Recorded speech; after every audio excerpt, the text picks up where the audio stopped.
Let's take it a layer down, right? Because some of the folks, I think, we have some technical folks listening as well as non-technical, but let's be very specific.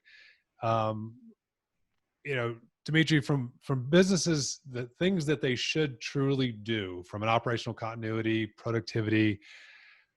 Yeah. What should they be doing right now? Not in 30 days, not in 60 days, not in 2021, when things hopefully smooth out. Like, what should they be doing technically right now?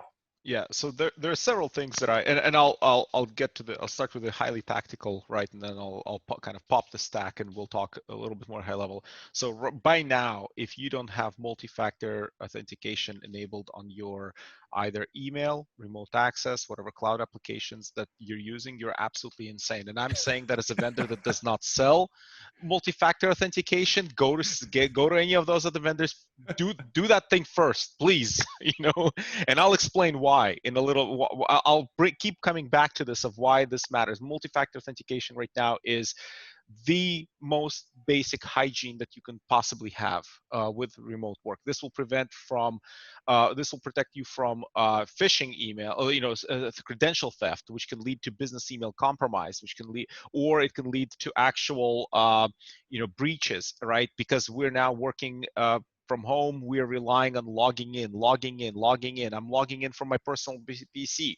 How do you, IT administrator, know that I don't have a Trojan running here that's collecting all the keystrokes, right? Or maybe I'm, reused my password, and now that my password's floating out there. If you don't have, this is where MFA is your safety net, right? Or if you're a 17-year-old hacker that's trying to break into Twitter.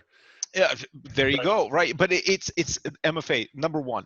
Number two, and I saw this a lot in March, and if you did this, fine, whatever, water under the bridge, fix it right now, right? We're kind of in the delinting phase. Phase one was get working. Phase two is delinting, like figure out, okay, well, that was not a good idea. Let's actually fix this now. I saw a lot of people just opening up ports to RDP, to remote desktop protocol. It's convenient. We'll just let people remote. Oh my God, please don't do this, right? I saw one of my favorite posts that I saw on a sysadmin forum and I use it in my presentations as a screenshot, and somebody's like, the hackers right now are licking their lips at all the hastily put up RDP instances, like on the internet. Like, you will be brute force. There are vulnerabilities. If you haven't patch, by the way, right? So there are tools to provide a level of indirection. So let me stop using philosophical terms. If you open up a port to remote desktop, right, then anybody on the internet can knock on that port. Turn on things like VPN, SSL VPN with multi-factor authentication, which now, like, you first authenticate to a gateway, and that gateway then takes you to the remote desktop. So there are no ports. You're not opening up ports directly to RDP. You're not exposing the naked RDP protocol to the internet. And while we're on the topic of VPNs, and this list is long, by the way, I'm just focusing on the top three right now, is patch your systems, right? And if you don't want to just listen to preaching advice, read all the government advice right now from NIST, NSA put out warnings. People took their VPNs off the shelf because VPN was dead. They plugged it back in, but it's not patched for 3 years. And you know what? There's been a number of vulnerability RCEs CVEs posted over the last 2 years. There was a a DEF CON talk last year specifically on exploiting VPNs. We know for a fact that nation-state actors are exploiting vulnerable VPNs, but since the information is in the public, so are script kiddies, right? So if you have a VPN facing the internet and you have not patched it to the latest, greatest, whatever, right? You're playing with fire. You are top so it's three, almost MFA. Like if you're playing with fire, but you're kind of naked on the internet. You talked about, like, it's all bad. I'm using all these analogies, right? So I don't know what you're all imagining at this point, like naked people playing with fire on the internet. I don't know what, but the point is multi-factor authentication, right? Don't open up direct remote desktop. Patch your systems. Now, there's a long list of other things. We can get into some of the other more elegant solutions, more scalable solutions. But right now, looking for that's the delinting conversation. Like, if you've done any of this or you haven't done any of this, do it now. Preparing for the future, right? Preparing for the next several months.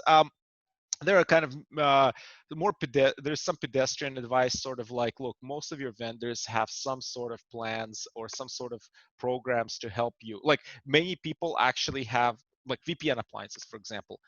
Most VPN appliances, most of those vendors, they have capabilities for like snow days, right? And initially those capabilities were built for like, there's a blizzard in for 3 days in New York. Okay, so yes, you I don't can need to relate to that. license 10,000 or Jason, where you guys are, right? Like there's a blizzard, everybody works from home. Temporarily, we'll bump up the licenses to the maximum, but we're not asking you to pay for that, permanently for like 10,000 users or 1,000 users. Though there are those capabilities, we're in an extended blizzard right now, so those capabilities do exist, right? Talk to your vendors, find out. You may not necessarily need to buy new things. You might just be able to use what you already have, right? But plan for capacity. That extreme work from home experiment that we had, well, we're still in the middle of, may continue, and most likely will continue based on where the trajectory is, right? So anyway, I'll save more advice for later, but I just want to hit those three very, very hard. Clearly a subject you're not at all passionate about. Yeah, he's got a lot of Would you fire like to for know that. more? Would you like to know more? Jason, do you have anything you wanted to add to that?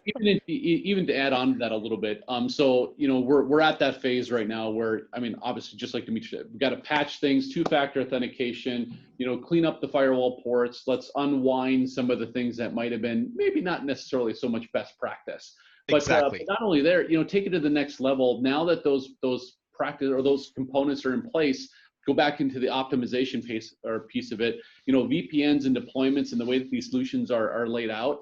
There's a lot of different things and technologies out there, and how we can strategically place even VPNs at different locations and optimize them.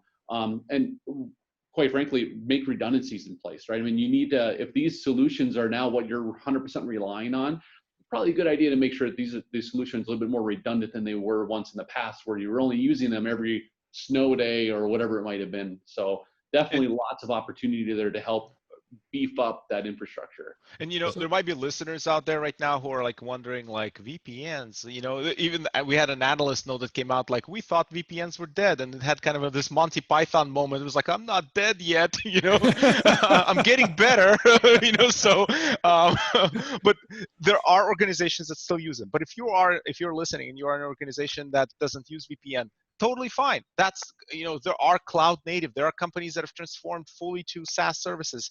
This is where MFA and CAS or CASB solutions come in, because now you're facing a completely different problem right now, right? You've got people working from home. They're logging in directly into Box, Dropbox, SFTC, etc., right? How do you secure that? So there is a set of solutions there as well, but the most important thing there is MFA, right? Just turning all that on. And I just want to make sure that the listeners don't think this discussion is only about VPN.